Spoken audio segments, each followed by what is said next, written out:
జేబులో డబ్బులుండి మార్కెట్లో వెళ్తూ తనకు నచ్చిన వస్తువు కనిపించినా కొనుక్కోలేని వ్యక్తి పిసినారి కాదు, అతడిని నాన్న అంటారు.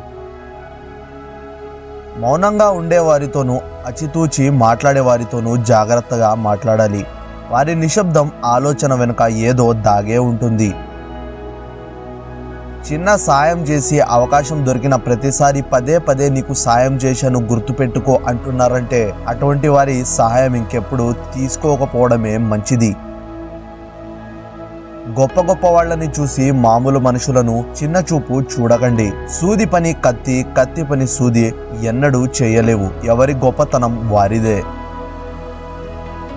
గాయపడిన వాడికి తెలుస్తుంది దానివల్ల కలిగే బాధ, అంతేగాని గాయం చేసిన వాడికి ఏమి తెలుస్తుంది ఆ బాధ.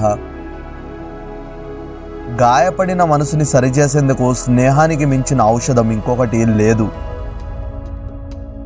ఒకప్పుడు నటన అంటే తెరపైన చూసేవాళ్ళం, కానీ ఇప్పుడు నిజ జీవితంలో కూడా చూడాల్సి వస్తుంది. నీ పక్కవాడికి నమ్మకు, ఖచ్చితంగా నువ్వు మోసపోతావు. నిన్ను నువ్వు నమ్ముకో, ఎప్పటికీ మోసపోవు. సంపాదన వేటలో పడి జీవితాన్ని ఆనందంగా గడపడం మర్చిపోతున్నాం. వయస్సు మళ్ళాక కొన్ని కోట్లు పోసిన గడిచిన కాలాన్ని కొనలేం. తరిగిన వయస్సును తిరిగి పొందలేం. అందుకే ప్రతి క్షణం ఆస్వాదిస్తూ సంతోషంగా గడపడానికి ప్రయత్నించండి.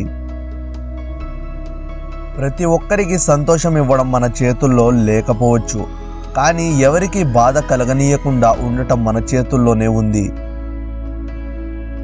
అవసరాలన్నీ తీరిపోయాక చేసిన మంచి మరిచిపోయి కీడు తలపెట్టలేని చూస్తే కాలం సహించదు, ధర్మం ఊరుకోదు, జీవితాంతం మర్చిపోలేని గుణపాఠం నేర్పుతుంది. డబ్బుకు బానిస అయినా పర్వాలేదు, కానీ ప్రేమకు బానిస అవ్వకూడదు. ఎందుకంటే డబ్బు ఏదో ఒకరోజు నిన్ను గొప్పవాడిని చేస్తే ప్రేమ నిన్ను ఏదో ఒకరోజు పిచ్చోడిని చేస్తుంది. నిజం ఎప్పుడు చెప్పకూడదో, అబద్ధం ఎప్పుడు చెప్పాలో తెలిస్తే రెండు కూడా గొప్పగా ఉంటాయి. ఒకరు నీ పక్కన ఉంటే నీ స్థాయి పెరిగే కన్నా నువ్వు పక్కన ఉంటే వారి స్థాయి పెరిగే స్థాయికి నువ్వు రావాలి. అది విజయం అంటే. నీ మనసులో ఎంత మంచితనం ఉన్నా నీ జేబులో మనీ లేనప్పుడు ఈ లోకం నిన్ను గుర్తించదు.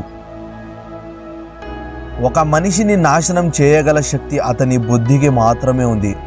ఆ పనిని అతని శత్రువు కూడా చెయ్యలేడు.